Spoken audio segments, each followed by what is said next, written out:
расман муҳориба дар вазни миёна байни ситораи нави UFC бо Никал бо рекорди 4-0 ва проспекти нав Трешон Гор бо рекорди 4-2 рӯзи 8 июл дар турнири UFC 290. Ассалому алайкум дӯстон, хуш омадем ба шабакаи мо. Дар навори имрӯза оиди тозатарин ва муҳимтарин хабарҳо аз ҷаҳони ММА гап мезанем. Барои пешравии канали мо лайкро зер карда 3-4 калима комментария нависен. Мо боша наворро оғоз мекунем.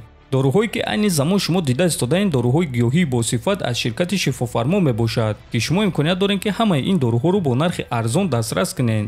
доруҳо барои хунукзадагӣ ва қавӣ кардани мардонагӣ, барои фарбе ва харобшавӣ, барои ришу мӯйсарбарорӣ, барои дарди дил, дарди мушакҳо ва ҳамчунин равғани сиёҳдона ки пайғамбар саллаллоҳу алайҳи васаллам гуфта буд ки ба ғайр аз марг ба ҳамаи дигар дардҳо даво мебахшад. худи ҳозир ба номерҳои дар рӯи экран буда занг зада доруҳои даркории худро харидорӣ кунед ва ҳатман аз номи канали Паҳлавон гап занед.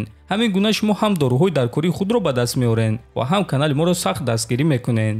довталаб барои камарбанди вазни нимёнаи UFC Колби Ковингтон Ҳамза Чимаевро таъқиб карда оиди ӯ чунин суханҳо гуфт: ин аблаҳ бо чеҳраи сагмонанд аз ман метарса.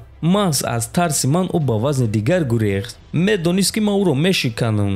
ӯ медонист ки бо ӯ чӣ гап мешавад. агар ки ӯро бо ман дар як қафас маҳкам кунам, ӯ зидди ман ягон кор карда наметавонист ва ӯ ин чизро хуб мефаҳмид. ӯ чанд маротиба эълон карда гуфт ки омодааст ки ҳар рӯз, ҳар ҳафта муҳориба гузаронад.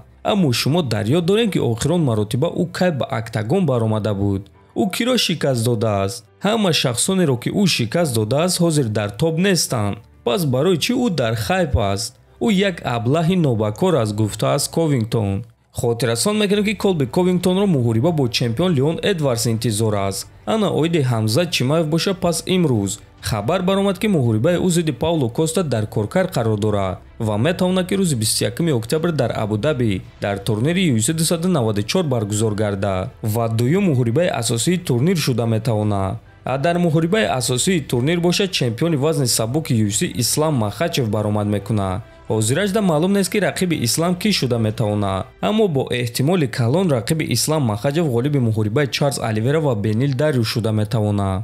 ба фикри шумо дӯстон, муҳорибаи Ҳамза Чимаев зидди Пауло Коста чӣ гуна ва ба фоидае ки ба анҷом расида метавонад? метавонед фикротонро нависед. мо боша мегузарем ба дигар хабар.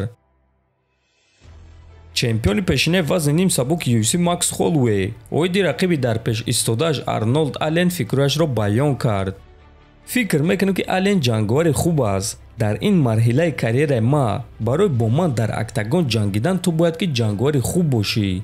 барои бо ҷанговарони топ 5 ҷангидан ту бояд ки чунин имкониятро сазовор шавӣ. барои ҳамин Арнолд Аллен ҷанговари хеле хуб аст. ӯ ҷисман хеле хуб менамояд ва ӯ ҷанговари чолок аст ба монанди Жозе Алдо.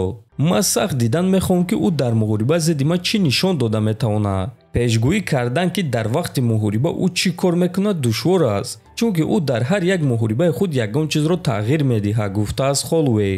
хотиррасон мекунем ки муҳорибаи Макс Холлоуэй бо рекорди 23.7 ва Арнолд Аллен бо рекорди 19.1 аллакай шаби 16 апрел баргузор мегардад ва муҳорибаи асосии турнири UFC Fight Night хоҳад шуд. ва дӯстон, ба шумо тавсия медиҳем ки ин муҳорибаро тамошо кунед, чунки ҳамаи муҳорибаҳои Макс Холлоуэй беҳтарин муҳорибаҳоянд.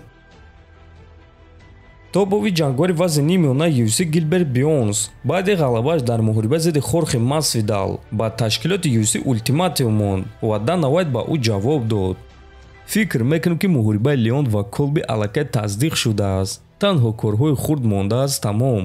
барои ҳамин ман ҷангвари эҳтиётӣ шудан мехоҳам.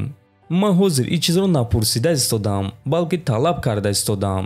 пеш ман доимо ба зангҳои UFC ҷавоб дода ҳамаи муҳорибаҳоро қабул мекардам. акнун ман аз онҳо талаб мекунам ки маро ҷангвари эҳтиётӣ кунанд. ман зборҳои худро гузаронида ба Лондон сафар мекунам ва дар ин муҳорибаи унвони ҷангвари эҳтиётӣ мешавам.